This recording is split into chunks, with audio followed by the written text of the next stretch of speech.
धीर असावा तर असा एक हृदयस्पर्शी कथा. नेहा आपल्या खोलीत अस्वस्थपणे इकडून तिकडे फेऱ्या मारत होती. मुलांकडचे लोक आज तिला पाहण्यासाठी येणार होते. जेव्हा नेहाची आई तिच्या खोलीत आली तेव्हा ती रडत म्हणाली, आई, तुला माझं लग्न दुसरीकडे का करायचं आहे? मी तुला सांगितलं होतं ना की माझं मनीषवर प्रेम आहे. तिची आई तिच्याकडे रागाने पाहत म्हणाली, चूप राहा आणि प्रेमाच्या नावावर आमचं नाक कापू नकोस. तुझे बाबा ज्याच्याशी म्हणतील त्याच्याशीच तुला लग्न करावं लागेल. नेहाने आपल्या आईवडिलांना समजावण्याचा खूप प्रयत्न केला, परंतु घरच्यांच्या समोर तिचं काही चाललं नाही आणि तिचं लग्न रोहितशी झालं. या मनाविरुद्ध झालेल्या लग्नामुळे नेहा खुश नव्हती. लग्नाच्या पहिल्याच रात्री रोहितने तिच्या मनातले तुकडे तुकडे केले. ना तो नेहाशी बोलला, ना त्याने तिला कम्फर्टेबल करण्याचा प्रयत्न केला. त्याने फक्त आपलं काम केलं आणि शांतपणे झोपला. रात्री उशिरापर्यंत नेहा रडत राहिली. सकाळीही ती हरवलेली दिसत होती. तिला उदास पाहून तिची सासू यशोदाबाईने तिला विचारलं, काय झालं नेहा, तुला तुझ्या माहेरची आठवण येत आहेस का? तिथे काही प्रॉब्लेम असेल तर तू मला सांगू शकतेस. आता मी पण तुझी आईच आहे, असं म्हणत त्यांनी आपल्या नवीन सुनेच्या डोक्यावरून प्रेमाने हात फिरवला. तिला सासरच्या घरी असा प्रेमळ स्पर्श मिळाल्यामुळे नेहा भावूक झाली आणि तिचे डोळे ओले झाले. नेहाच्या सासरी फक्त सासू, नवरा आणि दीर होते. तिची सासू यशोदाबाई आणि दीर प्रदीप यांचा स्वभाव खूप चांगला होता. ते दोघेही नेहाची खूप काळजी घेत असत. पण ज्याच्याशी तिचं लग्न झालं होतं त्याचं वागणं तिला समजत नव्हतं. रोहित हा खूप महत्त्वाकांक्षी व्यक्ती होता. तो खूप प्रॅक्टिकल होता. त्याच्यासाठी भावना, प्रेम याला काहीच किंमत नव्हती. तो पत्नीलाही सुख मिळवण्याचे फक्त एक साधन समजायचा. रोहित आपला व्यवसाय पुढे नेण्यासाठी मोठ्या मोठ्या पार्ट्यामध्ये जाऊ लागला होता, जिथे चुकीच्या संगतीत पडून त्याला हळूहळू दारू पिण्याची व्यसन जडले. तो रात्री उशिरा दारू पिऊन घरी यायचा आणि पत्नीसोबत गैरवर्तन करायचा. आपल्या वहिनीशी गैरवर्तन होत असल्याचे पाहून प्रदीपला खूप वाईट वाटायचे. त्याने आपल्या भावाला समजवण्याचा खूप प्रयत्न केला होता, पण रोहित आपल्याच नादात मग्न होता. तो कोणाचंच ऐकत नव्हता. आपल्या मुलाची अवस्था पाहून यशोदाबाईंनाही त्याचा खूप राग यायचा. त्यांनी त्याला समजावत असत, पण त्याची पावले भरकटली होती. त्यामुळे त्याच्यावर कोणाच्याही बोलण्याचा काहीच परिणाम होत नव्हता. जेव्हा रात्रंदिवस आपल्या नशिबाला दोष येत असे की तिला कसला नवरा मिळाला. सासरच्या बाकी लोकांसारखा जर नवराही चांगला असता तर ती तिचं पहिलं प्रेम विसरून आनंदाने जगली असती. पण नवऱ्याच्या वागण्यामुळे इच्छा नसतानाही मनीषच्या आठवणी वारंवार तिच्यासमोर येऊन उभ्या राहत होत्या. मनीषचे नेहावर खूप प्रेम होते. तो तिच्या प्रत्येक लहान मोठ्या इच्छेला मान द्यायचा, तिचा खूप सन्मान करायचा. असं वाटायचं की रोहितने तर तिच्यावर कधी प्रेम केलंच नाही. प्रेम म्हणजे ती भावना ज्यामध्ये दोन जीव एकमेकांना स्पर्श न करताही मनातील भावना समजून घेतात. पण इथे तर तिचे हृदय रोजच तुटत होते. प्रदीप जेव्हा आपल्या बहिणीचं दुःख पाहायचा तेव्हा तो तिला आनंदी ठेवण्यासाठी शक्य ते सर्व प्रयत्न करायचा. नेहाचा दीर आणि तिची सासू हेच तिच्या आनंदाचे साधन होते. बाकी नवरा येताच ती दुःखाच्या कवचात बंदिस्त व्हायची. 1 वर्ष उलटून गेल्यानंतर नेहा गरोदर राहिली. आता प्रदीप आणि यशोदाबाई नेहाची पूर्वीपेक्षा जास्त काळजी घेऊ लागले होते. पण रोहितला मात्र बायकोची काहीच काळजी नव्हती. 9 महिने भरताच तिने एका गोंडस मुलाला जन्म दिला. आता तिच्या मनात आशा निर्माण झाली होती. तिला वाटत होतं की मुलाच्या जन्मानंतर रोहित कदाचित सुधरेल. परंतु असं काहीही झालं नाही. रोहितचा आपल्या मुलगा आणि पत्नीशी काही संबंध नव्हता. एक दिवस रोहित रात्री उशिरा दारूच्या नशेत गाडी चालवत घरी येत असताना एका वळणावर अचानक त्याचा तोल गेला आणि गाडी झाडावर आदळल्याने त्याचा जागीच मृत्यू झाला. नेहा आधीच दुर्दैवी होती, पण आता ती विधवाही झाली होती. ती एकदम शांत झाली होती. शेवटी तिने आयुष्यात मिळवलंच काय होतं. सर्वात आधी तिने तिचं प्रेम गमावलं, ज्याच्यावर तिने जीवापार प्रेम केलं होतं. रोहित भलेही नावासाठी तिचा नवरा होता, पण निदान तिच्या मुलाच्या डोक्यावर वडिलांचा हात तर होता. आता ती अपशकुनीही झाली होती. प्रदीप आणि यशोदाबाईंना तिचा दुःखी चेहरा पाहत नव्हता. एके दिवशी नेहाने आई वडील तिला भेटायला सासरच्या घरी आले होते. यशोदाबाई हॉलमध्ये त्यांच्याशी बोलत बसल्या होत्या. बोलता बोलता त्या म्हणाल्या, हे बघा, जे व्हायचं होतं ते झालं, पण आता नेहा असं बेरंग आयुष्य तर जगू शकत नाही ना. मी विचार केला आहे की मी नेहाचं लग्न प्रदीपशी करून देईल. यामुळे नेहाचं आयुष्य पुन्हा सुखी होईल आणि माझी सून आणि नातू कायम या घरातच राहतील. प्रदीपचाही या नात्याला काहीच आक्षेप नव्हता. नेहासाठी यापेक्षा चांगलं दुसरं काय असू शकत होतं. असा विचार करून नेहाच्या आईवडिलांनी हे नातं लगेच मान्य केलं. इकडे नेहाही आतल्या खोलीतून सगळं ऐकत होती. तिच्या सासूबाईंनी तर सांगितलं होतं की त्यांना त्यांच्या नातवाला आणि सुनेला स्वतःपासून दूर ठेवायचं नाही. त्यामुळे त्या नेहाचं लग्न त्याच्या धाकट्या मुलाशी करून देणार आहेत. पण नेहा प्रदीपला नवरा म्हणून कसं स्वीकारणार होती.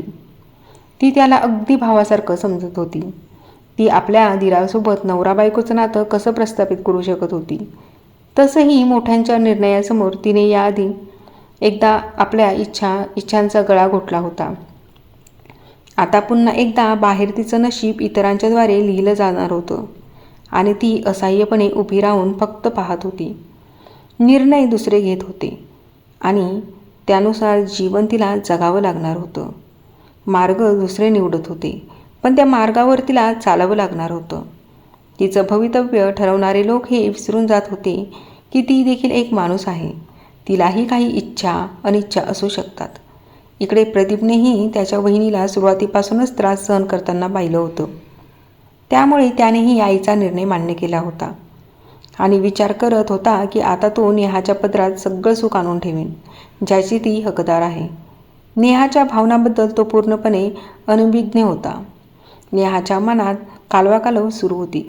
या नात्यासाठी ती अजिबात तयार नव्हती. एकांतात तिने आपल्या मनातील सर्व भावना तिच्या आईला सांगितल्या. तेव्हा तिची आई तिला खडसावत म्हणाली, अगं तू तर भाग्यवान आहेस, जिला पुन्हा लग्न करण्याची संधी मिळाली आहे. प्रदीपशी लग्न केलं नाही तर तुझं भविष्य काय असेल? कोण तुला तुझ्या मुलासही स्वीकारेल? कोण देईल आश्रय? ते तर तुझी सासू एवढी चांगली आहे की तुला घरात ठेवण्यासाठी त्यांनी त्याच्या धाकट्या मुलासोबत तुझं लग्न करायचं ठरवलं. नाहीतर विधवा झाल्यावर लोक सुनेला विचारतही नाहीत. मला काही माहीत नाही, तुला हे लग्न करावंच लागेल. प्रदीप खरोखर थोडी ना तुझा भाऊ आहे. हळूहळू तू ॲडजस्ट करून घे. आईचं म्हणणं ऐकून नेहा तर रडायलाच लागली. तिला वाटलं होतं की जणू काही ती माणूसच नाही, ती फक्त एक वस्तू आहे, जिला जेव्हा पाहिजे तेव्हा कोणीही वापरू शकतं. तिच्या भावनांना काहीच किंमत नव्हती. नेहा आणि प्रदीपचं लग्न मंदिरात साध्या पद्धतीने होणार होतं. जेव्हापासून प्रदीप आणि नेहाचं लग्न ठरलं होतं तेव्हापासून प्रदीप नेहाच्या मुलावर खूप प्रेम करू लागला होता. तो दिवसभर त्याच्याशी खेळत असे, त्याला घेऊन घरभर हिंडत असे. त्याने नेहाशी नजर मिळवणेही बंद केलं होतं. नवीन नातं सुरू करण्यासाठी तो जुनं नातं संपू पाहतोय असं वाटत होतं.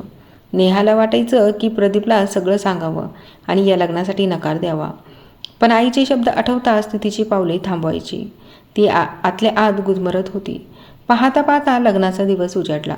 जेव्हा नेहा इतकी असहाय्य होती की तिला तिच्या मनाची अवस्था कोणाला सांगताही येत नव्हती. लग्नाचा शुभमुहूर्त दुपारनंतर होता. सकाळी तिची सासू प्रदीपच्या खोलीत गुलाल आणि चमेलीच्या फुलांच्या टोपल्या पाठवत होती, जेणेकरून त्यांच्यासाठी खोली सजवता येईल. नेहा विचार करू लागली की आज लग्नानंतर प्रदीप आणि तिची एकच खोली असेल. ती प्रदीपसमोर एक पत्नी म्हणून कशी समर्पण करू शकेल? प्रदीप जेव्हा तिला पहिल्यांदा स्पर्श करेल तेव्हा ती या विचारानेच घामाने भिजून निघाली आणि बडबडू लागली, नाही नाही, हे होऊ शकत नाही. मला प्रदीपशी बोलायचं आहे. मी हे लग्न करू शकत नाही.